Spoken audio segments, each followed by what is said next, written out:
ब्याज से हुई इनकम पर टीडीएस बचाने का सॉलिड जुगाड़ है। फॉर्म 15G और 15H जान लेंगे तो होगी बचत। फॉर्म 15G को 60 साल से कम उम्र के निवेशकों को, जबकि फॉर्म 15H 60 साल से ज्यादा उम्र के निवेशकों को जमा करना होता है। जब आप फिक्स्ड डिपॉजिट, रेकरिंग डिपॉजिट या दूसरे सेविंग इंस्ट्रूमेंट्स में निवेश करते हैं तो इनकम टैक्स की धारा 194A के तहत बैंक, एनबीएफसी या वित्तीय संस्थानों को टीडीएस डिडक्ट करने की जरूरत होता ही है। इसकी भी एक शर्त होती है। यह तब डिडक्ट होता है जब निवेशकों को निवेश पर मिली ब्याज की राशि यानी ब्याज से हुई कमाई 1 साल में 40,000 रुपये से ज्यादा हुई हो। सीनियर सिटीजन के लिए यह लिमिट 50,000 रुपये है। ऐसे में टीडीएस काटकर आपको बाकी रकम दी जाती है। लेकिन इस TDS, tax deduction at source, से बच सकते हैं। इसके लिए सामान्य निवेशक को एक फॉर्म 15G भरकर वित्तीय संस्थान को देना होता है। सीनियर सिटीजन के लिए फॉर्म 15H होता है। आइए इन फॉर्म को जान लेते हैं जिससे आपकी बचत हो सके।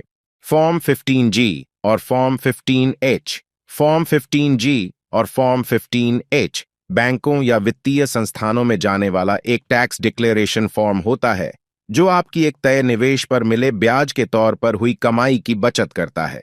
फॉर्म 15G को 60 साल से कम उम्र के निवेशकों को भरकर सबमिट करना होता है, जबकि फॉर्म 15H 60 साल से ज्यादा उम्र के निवेशकों को जमा करना होता है।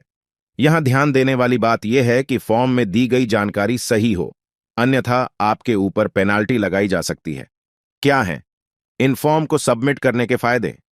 अगर व्यक्तिगत निवेशक या टैक्स पेयर की सालाना इनकम टैक्सेबल लिमिट से कम है तो यह फॉर्म भरकर बैंक या पोस्ट ऑफिस या अन्य संस्थानों में जमा कराने से ब्याज के रूप में हुई कमाई पर तत्काल टीडीएस कटने से बच जाता है। इससे उसकी फाइनेंशियल प्लानिंग और कैश फ्लो बेहतर हो जाते हैं। अगर कोई टैक्सेबल इनकम से कम की कैटेगरी में आता है और उसने ये फॉर्म 15G और फॉर्म 15H सबमिट कर दिया है तो उसे इनकम टैक्स रिटर्न फाइल करना जरूरी नहीं है। अगर आप फॉर्म जमा नहीं करते हैं तो आपका टीडीएस कट जाता है। बजाज फिनसर्व के मुताबिक हर कोई यह फॉर्म सबमिट नहीं कर सकता। पहले इसके लिए एलिजिबिलिटी क्राइटेरिया को जरूर समझ लें, अन्यथा आप पर पेनाल्टी भी लग सकती है। ध्यान रहे कि यह फॉर्म आप 1 अप्रैल की तारीख से पहले जमा कर दें। अगर आप फॉर्म जमा करना भूल गए अगर आप यह फॉर्म भरकर जमा करना भूल गए तो कोई बात नहीं। हाँ, आपको डिडक्ट हुई राशि पाने के लिए थोड़ा इंतजार करना होगा। इसके लिए आपको तय तारीख तक में इनकम टैक्स रिटर्न में टीडीएस क्लेम करना होगा। आप फॉर्म 15G या फॉर्म 15H को चाहें तो ऑनलाइन भी भर सकते हैं या ऑनलाइन यानी बैंक या संस्थान में जाकर भी जमा कर सकते हैं। इस फॉर्म में आपको अपनी पूरी डिटेल भरनी होती है, जैसे नाम, पता, पैन नंबर, मोबाइल नंबर आदि। याद रहे कि फॉर्म में कोई गलत जानकारी देने पर भारी पेनाल्टी का भी सामना करना पड़ सकता है।